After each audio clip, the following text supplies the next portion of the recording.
The Bowen Park community was built for African-American homebuyers in Winston-Salem after World War II. It was surveyed and marketed in 1945 by J.W. Farrell Company and was named for the original landowners, Robert and Louise Cox Bowen. It was expanded by Cloister Homes in the late 1950s. The northern border is 25th Street. The western and southern edge is a curving Bowen Boulevard, and it's bordered on the northeast and east by the Smith Reynolds Airport. The community is now 13 blocks and averages 1/10 of an acre for each lot. The homes were a step up for many when the neighborhood was built. They were stick-built, had new appliances, could not be valued at less than $2,500, and they were mostly brick veneered. They had small stoops or front porches and modest backyards. Many are still owner-occupied today. But neighborhoods are made of people, and inside these brick homes were young black families, college-educated professionals, some starting out and others looking to upgrade their housing. Velma Watts was among them. During the expansion in 1958, she and husband Roland heard about the neighborhood. We were newlyweds, and the opportunity to purchase a home so early after we'd been married was quite appealing to us. And we did. We looked into it and were able to purchase one of the homes. And while we didn't know many of the neighbors, once we moved in, it was a big family-like. People were very friendly. The children played out in the street and played baseball in the yards, and it was just a friendly place. And I still, even though it was a long time ago and we were only there for 4 years because we had begun to increase our family and we needed more space, so we moved out. But some of those same people are still my friends. So that tells you what kind of cohesiveness that was in that neighborhood. Bowen Park has been home for many notable members of Winston-Salem's black community. Watts earned a PhD and became a professor at Wake Forest School of Medicine. Her husband, Roland, was chairman and professor of the Fine Arts Department at Winston-Salem State University. They aren't the only notable figures claiming Bowen Park as home. Victor Johnson, a longtime educator, coach, school administrator, school board member, and recipient of the Order of the Longleaf Pine, still lives here with his wife, Dr. Constance Johnson, on Manchester Street. Dr. Johnson, notable in her own right, worked in general studies and was director of testing at Winston-Salem State University. There's also her Aunt Lula Mae Morrison, who worked as a public health nurse and administrator from the 1930s until she retired in 1970. Finally, there's Carl Russell, owner of the Russell Funeral Home. He served on the city's Board of Aldermen from 1961 to 1977, serving as mayor pro tem during his final 10 years. This family still owns his house on 23rd Street.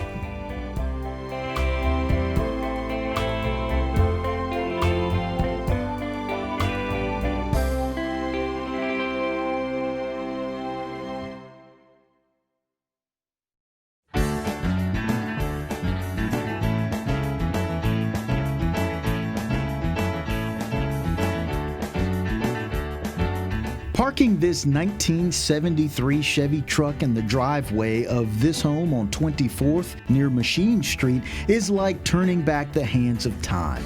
It's been painted and kept up, but it originally belonged to Mr. Benjamin H. Piggott.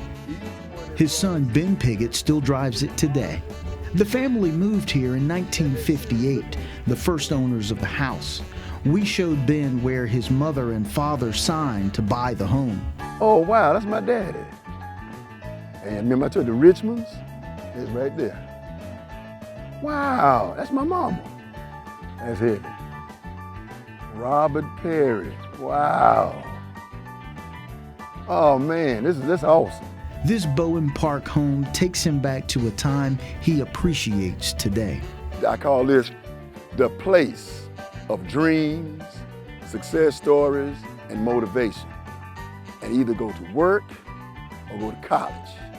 This was the place because you were surrounded by a village of people who didn't want you to fail. Failing was not an option here. Piggott has story after story of growing up in Bowen Park. First of all, I had to give them eye-to-eye contact, which my mother always told me, always look a man in the eye. And they would collect the pop balls and give you a nickel. Some pop balls, they'll give you a dime. And we were so happy to get there. What stands out the most is the interest neighbors took in expecting the best from the next generation. These good neighbors were always grooming. You was always on your guard. They would ask you questions every time. Even before you played. What do you plan to be, young man, when you grow up? His parents instilled work ethic through working the land. What is today's Bowen Park on the south side of Bowen Boulevard, a playground, walking trails, and restrooms, was once the Benjamin H. Piggott family garden. His sister, Felicia Piggott Anderson, says the work ethic and being surrounded by people who cared gave them the confidence they needed. When I walk out in the yard and I look at Miss Carter or Miss Jones or Miss Marshall or Mr. Brody, and I see that they have endured, and it lets me know I can make it too.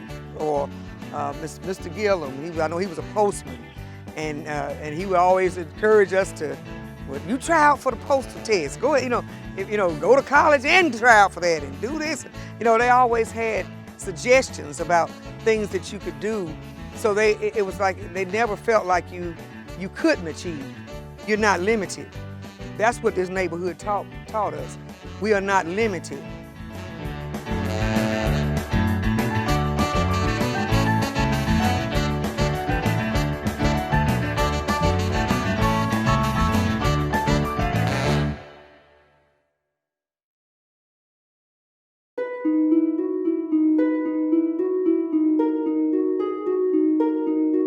Construction in the 1940s and successive expansions didn't lock the homes into one style.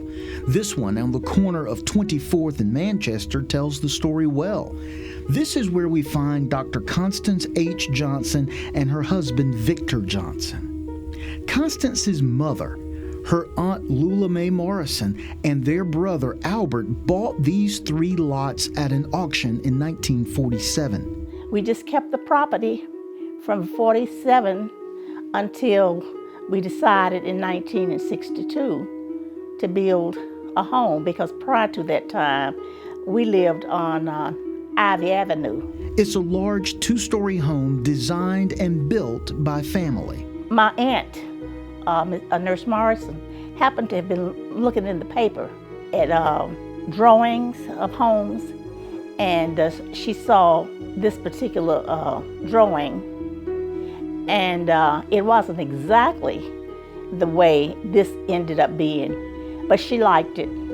And then we got an architect who was also a family friend to redraw some of it. A cousin, Benjamin Carpenter, built the home. Recommended select stone for the fireplace, wormwood planks, and the custom drip ceiling. It all adds up to a warm and inviting home.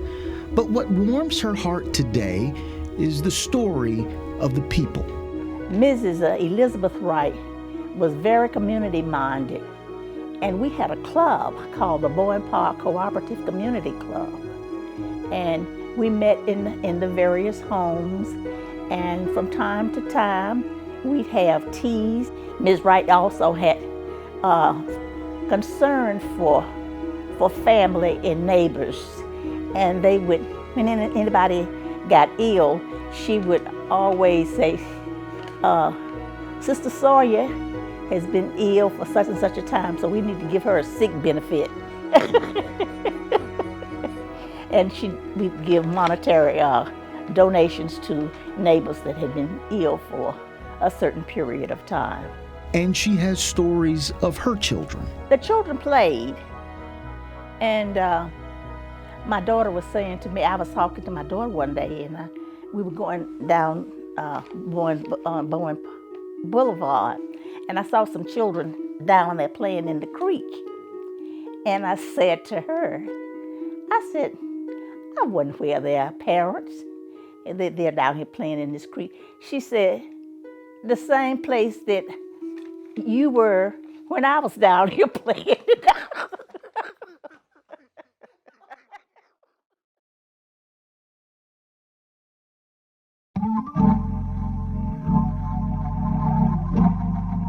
An iconic element of Bowen Park was formed outside the neighborhood and many years earlier than the first plat was drawn.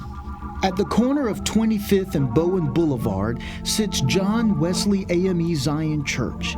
Inside that brick veneer is a stick-built structure that once sat in Columbia Heights. There it served as the home of Slater Industrial Academy, the precursor to today's Winston-Salem State University. Slater Industrial sold the building to the People Choice AME congregation in 1917. The church relocated the building in 1959 to make way for U.S. Highway 52.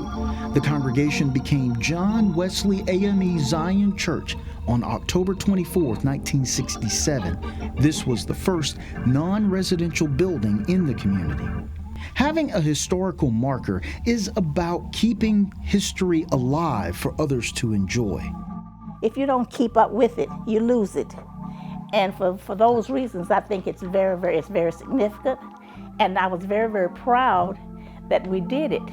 Bowen Park now has a historical marker. The community was home for many blacks seeking their part of the American dream in the 40s, 50s, and 60s, a place viewed fondly for the foundation it laid, the men and women it made, and the home it continues to be today. For the City of Winston-Salem, I'm Ed McNeil.